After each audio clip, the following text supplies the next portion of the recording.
Fala investidor e investidora, começando aqui mais uma aula de valor, episódio número 4, e hoje nós vamos conhecer 3 diferentes maneiras de se expor ao mercado de ações. Antes de mais nada, eu peço, se tu não é inscrito no canal, já se inscreve aqui, ativa as notificações e deixa teu like, porque isso é o que vai me ajudar a crescer e levar a educação financeira para o maior número de pessoas possível.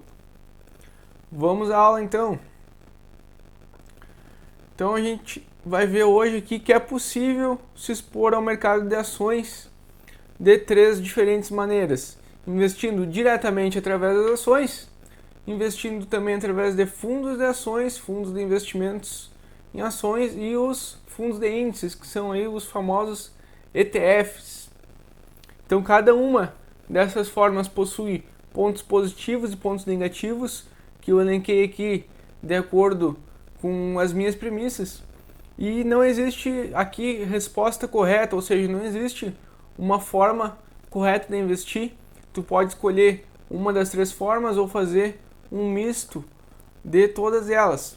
O que a gente precisa saber é conhecer todas as nuances que permeiam aí as 3 maneiras de investir, os seus prós e contras. 2 outros grandes itens que eu levei em consideração aqui também é o risco e os custos de cada uma dessas 3 maneiras de investir em ações. Então vamos lá. Primeira maneira, talvez a mais conhecida e a que o pessoal tenha mais interesse em aprender, é o investimento direto em ações. E o que é? É montar uma carteira de ações da maneira tradicional, da maneira que tu vai lá no home broker e escolhe os teus próprios ativos. Então, comprando cada uma dessas ações por conta própria, através do home broker, e seguindo uma estratégia de investimentos para decidir quais ações comprar. Então, eu saliento aqui nesse ponto que é muito importante a gente ter uma estratégia de quais ações comprar, seja seguir a carteira recomendada de alguma casa de análise, ou seja alguma estratégia aí de análise de múltiplos aí do Factor Investing, que é a estratégia que eu defendo para o investidor da vida real utilizar, uma estratégia que requer menos tempo analisando as empresas. Então é uma estratégia muito boa aí para quem não vive do mercado financeiro. Então a gente tem 2 tipos de negociação ali nos lotes, quando a gente vai comprar as ações por conta própria, que é o lote padrão, que são negociados aí de 100 cotas, então vai ser 100, 200, 300, 400. Exemplo, MGLU 3, vamos botar aqui, MGLU 3, custa R$50 por cota. Para comprar um lote mínimo padrão é necessário a gente ter R$5.000 no saldo da corretora lá para conseguir comprar um lote padrão de Magazine Luiza. Esse valor que é hipotético, tá? Hoje eu acho que tá até um pouquinho mais que isso, no dia que eu tô gravando essa aula. E temos também o mercado fracionário, que a gente pode negociar então de 1 a 99 cotas, e é necessário colocar o código F no final do ticker da ação. Exemplo, ITSA 4F, Itaúsa, custa R$9 a cota. Se a gente quiser comprar 10 cotas, é necessário investir R$90. Lembrando que quando a gente, através do mercado fracionário, que atinge o número aí de 100 ou mais cotas, a gente consegue já negociar também esse lote padrão de 100 em 100. Então ele automaticamente já converte, entre aspas, para o lote padrão. À medida que tu atingiu 100 cotas no fracionário, ele já vira lote padrão. E qual o custo da gente investir por conta própria? Então vai depender muito aí da taxa de corretagem. Cada corretora tem a sua taxa de corretagem. A gente tem a Clear e o Banco Inter com taxa 0. Existem algumas outras aí que já começam a cobrar algumas taxas aí, como eu acho que a Isinvest e a Modal são as que cobram menos ali, a Genial também. Aí depois vem Rico, XP. Existem inúmeras outras corretoras aí, mas vai depender então da taxa de corretagem, que nada mais é o valor ali que a corretora vai cobrar para cada ordem que tu enviar, seja a ordem de compra ou a ordem de venda. e também a quantidade de compras ou vendas que tu faz. Então vai estar diretamente relacionado aí a taxa de corretagem com a quantidade de operações que tu vai fazer, quantidade de ordens que tu vai enviar ali no home broker. Risco depende muito do tamanho da carteira. Então a gente tem basicamente aí dois tipos de risco, que são o risco diversificável e o risco não diversificável. O risco não diversificável, ele é aquele famoso risco de mercado, o risco que o mercado como um todo corre. Exemplo recente aí da pandemia do coronavírus, onde o Ibovespa caiu quase 50% e acabou derrubando aí todas as ações junto com ele. Então não interessava se tu tivesse muitas ações, o risco de mercado vai estar sempre atrelado aí à classe de ativos, nesse caso aí o Ibovespa, que despencou por causa do coronavírus. E a gente tem o risco diversificável, que ele está atrelado aí ao ativo em si. Então, se a gente tem dois ativos, a gente vai ter uma redução de 50% desse risco, de 9,89% e 16,94%. Então, sempre que for investir em ações, eu recomendo aí ter no mínimo 10 ações, de 10 a 20 ações, eu acredito ser um número muito bom aí para a gente ter uma diversificação, já que vai conseguir diluir esse risco diversificável. Claro que não precisa tu começar com 10 ações, de repente tu está começando com pouco dinheiro, tu vai começar com 2, 4 ativos, mas tem que ter bem em mente que tu vai estar correndo um risco maior. Então, se tu quiser começar com pouco dinheiro investindo em ações, tu vai acabar correndo um risco maior e tem que estar isso aí bem massificado na tua mente aí para evitar alguns comportamentos que possam fazer com que tu saia no prejuízo. Pontos positivos é que tu pode seguir a tua própria seleção de ativos, ou seja, tu vai seguir uma estratégia totalmente de acordo com as tuas premissas, com os teus filtros ali para avaliar as empresas, seja de maneira qualitativa ou seja de maneira quantitativa. Pontos negativos, como eu falei no exemplo aí da Magazine Luiza no lote padrão, o valor mínimo de investimento para montar a tua carteira ele vai ser um pouco alto. Imagina investir em 10 ações aí com um custo aproximado de R$50, tu vai precisar ter R$50 mil para estar bem diversificado se tu for investir aí através dos lotes padrões. Se tu for começar a investir com pouco dinheiro, tu vai correr um risco maior aqui no risco diversificável, o risco intrínseco aí de cada ativo. Então, esse é um dos pontos negativos. Outro ponto negativo também é a administração da carteira, principalmente se tu for fazer uma análise mais qualitativa, ou seja, uma análise de ter que conhecer a empresa, conhecer os processos da empresa, ficar acompanhando notícias da empresa. Então, essa análise mais qualitativa, ela vai te trazer aí um custo de tempo e de esforço mental bem maior aí quando tu vai utilizar em relação à análise quantitativa, que já requer um trabalho um pouco menor, mas ainda assim requer uma administração da carteira. Segunda maneira que a gente tem para investir em ações é através dos fundos de investimentos, os FIAs, os fundos de investimentos em ações, que nada mais são do que veículos criados especialmente para investir em ações. Então são fundos que têm um viés aí para investir especificamente em ações. Claro que tem outros ativos aí dentro do fundo, mas o principal ali do montante sob gestão deles é para investir em ações. E é importante aí que tu faz a delegação do teu patrimônio para uma gestão profissional. Então tem muita gente que prefere delegar os seus investimentos para um profissional, um cara que vive do mercado financeiro, que vive somente para gerir carteiras e encontrar boas empresas aí que faça com que o montante do fundo aí se multiplique e, consequentemente, os cotistas ganhem dinheiro também.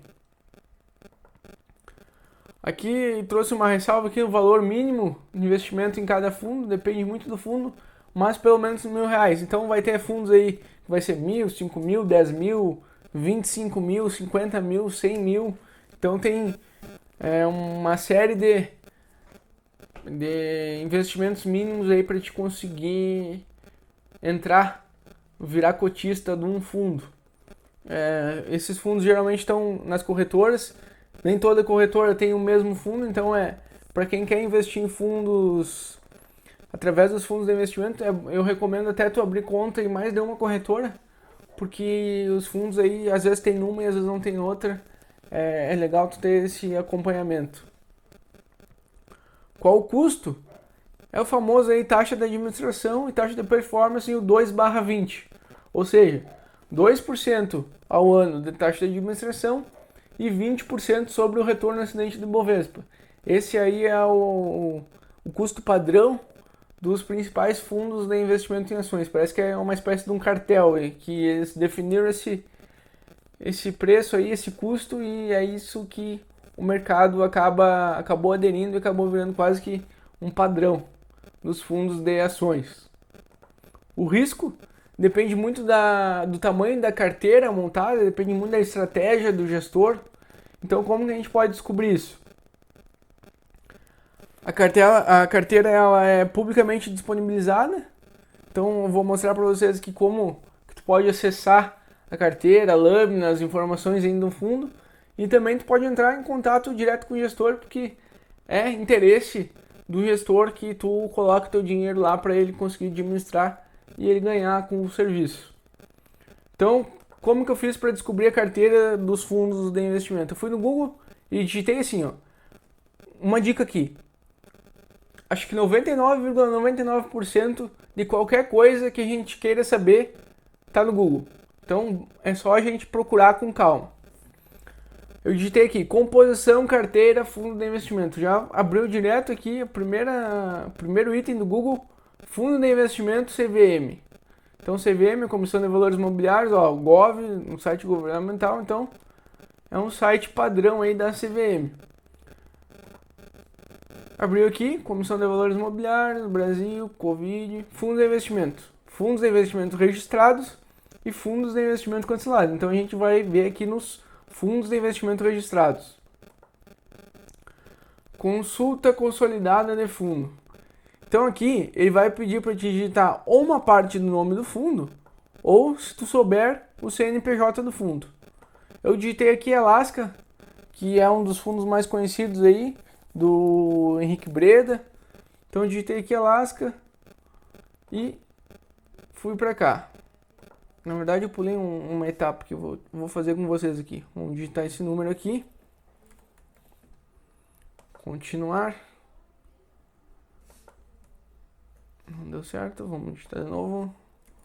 220, 219. Tá. Agora aqui, ó, vai ter todos os fundos do Alaska. A gente quer o Alaska. Cadê? Institucional Fundo de Investimento em Ações. Esse que a gente quer. Alaska Black Institucional Fundo de Investimento em Ações. Então a gente vai ver aqui, vai ter as informações, administrador BTG Pactual, em funcionamento normal, desde 2017, CNPJ, um fundo de ações. Aí aqui ó, a gente vai ter ó, balancete, composição da carteira, fato relevante, regulamento, lâmina do fundo, demonstrações contábeis, perfil mensal, formulário de informações complementares, ou seja, tu vai ter tudo sobre o fundo aqui. Só que a gente quer saber a composição da carteira. O que acontece? Os fundos, eles podem ficar os últimos 90 dias, eles, por questão de sigilo e também de estratégia de investimentos, eles não precisam divulgar publicamente as ações que eles têm na carteira. Mas passados esses 90 dias, eles são obrigados a fazer essa divulgação. Então a gente está no mês de maio, no mês 5, a gente vai conseguir pegar aí a carteira deles só de janeiro. Se eu clicar aqui em fevereiro, só para vocês verem, a gente não vai conseguir pegar a carteira deles, ó. Ó, só está escrito ações, não está escrito qual ativo que é. Por solicitação do administrador do fundo, a identificação dos ativos foi omitida ao público em geral. justamente por causa desses 90 dias. Se a gente pegar aqui de janeiro, eles já vão ser obrigados a divulgar. Então aqui, ó, Magazine Luiza, Cogni, Braskem, Suzano, Petrobras e assim vai. Aqui todos os ativos que ele tem, e aqui não está aparecendo porque eu aumentei para ficar melhor para enxergar, mas aqui nessa coluna tem a porcentagem do patrimônio, a porcentagem da posição. Então a gente vê aqui que lá em janeiro a maior posição do fundo era a Magazine Luiza com 14%. E isso tu pode fazer com qualquer fundo de investimento, lembrando aí essa ressalva aí dos 90 dias. Que tu pode ver todos os ativos que tem na composição da carteira do Alaska Black Institucional Fundo de Investimento de Ações. E assim tu pode fazer com todos. Voltando aqui então para nossa tela. É uma maneira de tu ver aí como os gestores estão investindo o dinheiro. E também ver se a carteira dele está alinhada aí um pouco com o teu pensamento, se tu tá mais por dentro do assunto ou se tu quer simplesmente delegar o teu patrimônio ali para ele investir e não tá nem um pouquinho interessado aonde que ele está investindo. Isso aí varia também de pessoa para pessoa. Pontos positivos: uma carteira provavelmente diversificada, com pouco dinheiro. Então a gente viu ali que tinham pelo menos ali uns 20 ativos no Alaska Black. E, se eu não me engano, o valor mínimo para investir no Alaska é R$1.000. Então, com R$1.000, tu conseguiu diversificar ali em 1.000 ativos de maneira fácil, porque é só tu entrar no site da corretora lá, escolher o fundo e botar no botão aplicar lá, investir, alguma coisa do tipo, botar a tua senha e deu. Já conseguiu investir no fundo, virar cotista do fundo e investir em ações através do fundo. E outro ponto positivo aí é a gestão profissional. Tem um gestor gerindo a carteira ali, gerindo todo o montante investido. Então ele sabe, teoricamente, exatamente o que está fazendo e com certeza ele quer multiplicar aquele patrimônio. Pontos negativos: a gente tem uma menor autonomia sobre a carteira. Então o máximo que tu pode fazer é entrar em contato com o gestor e tentar sugerir alguma coisa para ele. Dificilmente ele vai escutar, até porque ele é um profissional, ele tem uma equipe profissional por trás, então vai ser difícil uma pessoa comum conseguir ter alguma influência sobre todos esses dados técnicos que eles têm lá e antes de tomar uma decisão de investimentos. Então, tu vai ter uma dependência de outros profissionais. Percebe aqui que é uma faca de dois gumes, né? Por um lado que tu vai ter a gestão profissional, tu vai acabar dependendo desse profissional. Com certeza é o tipo de investimento que tem os maiores custos, principalmente ali pela taxa de administração e taxa de performance, vai ter os maiores custos. E também vai ter um trabalho para ti analisar a cabeça do gestor. Então tu vai ter que ver se aquilo que o gestor está procurando é aquilo que mais se adequa com o teu perfil também. Então é bom fazer essa análise aí. E essa análise também é possível fazer nas cartas. Geralmente os gestores escrevem cartas para os seus cotistas. Então ali, através dessas cartas, é uma maneira de tu conseguir identificar como que esse gestor pensa sobre investimentos. E a última maneira da gente conseguir se expor aí ao mercado de ações é através dos fundos de índices, os famosos ETFs, que são os Exchange Traded Funds, que são um fundo de investimento também de gestão passiva. Por quê? Porque não tem um gestor lá que fica escolhendo um gestor com uma equipe que ficam escolhendo aí os ativos, ficam estudando empresas aí por 1, 2, 3 anos até tomar suas decisões. O ETF é gestão passiva, por quê? Porque ele simplesmente pega um índice e replica a carteira teórica daquele índice. Por exemplo, pega o Ibovespa e replica toda a carteira do Ibovespa, a composição dele com o peso de cada ativo ali. E é o exemplo que a gente tem aí do BOVA11, que é o ETF do Ibovespa. Então, a gente negocia ele pelo home broker, vai ali no home broker, digita BOVA11, ver no book de ofertas ali o melhor preço de compra, o melhor preço de venda para te fazer a tua negociação. Também lote padrão e lote fracionário. O lote padrão do ETF são 10 cotas e no lote fracionário é de 1 a 9. Essa é a única pequena diferença aí na negociação das ações em si para os ETFs, lote padrão e lote fracionário. Lembrando então, no ETF, lote padrão 10 cotas, lote fracionário 1 cota. Então, como eu falei aqui, replica um índice, exemplo Ibovespa, o BOVA11. Qual o custo? O custo é a taxa de administração, sempre vai ser sempre maior que 1%, eu não lembro que de cabeça nenhuma que seja maior que 1%, então é um custo baixo, perto aí dos fundos de ações, até porque é uma gestão passiva, então vai ser só a taxa de administração, não vai conseguir ganhar no mercado aqui, e não tem também todo um trabalho de ficar selecionando ativos ali para compor a carteira. O risco é uma carteira muito diversificada, então aquele risco diversificável a gente vai eliminar ele ao máximo, porque, por exemplo, o Ibovespa aqui ele tem mais de 70 empresas no índice, então já eliminou o risco diversificável, mas ainda a gente vai correr o risco não diversificável, que é justamente o risco do mercado como um todo acabar caindo aí, como recentemente a gente viu com o coronavírus. Pontos positivos: facilidade de investimento, baixo custo e o trabalho de análise do gestor e da administração da carteira é praticamente nulo. Então, é fácil investimento porque é só tu abrir um home broker, digitar o código que tu quer ali, baixo custo, uma taxa de administração menor que 1%, tu não precisa analisar nem gestor e também não precisa se preocupar com a seleção de ativos, porque vai ser exatamente o índice que vai ser replicado.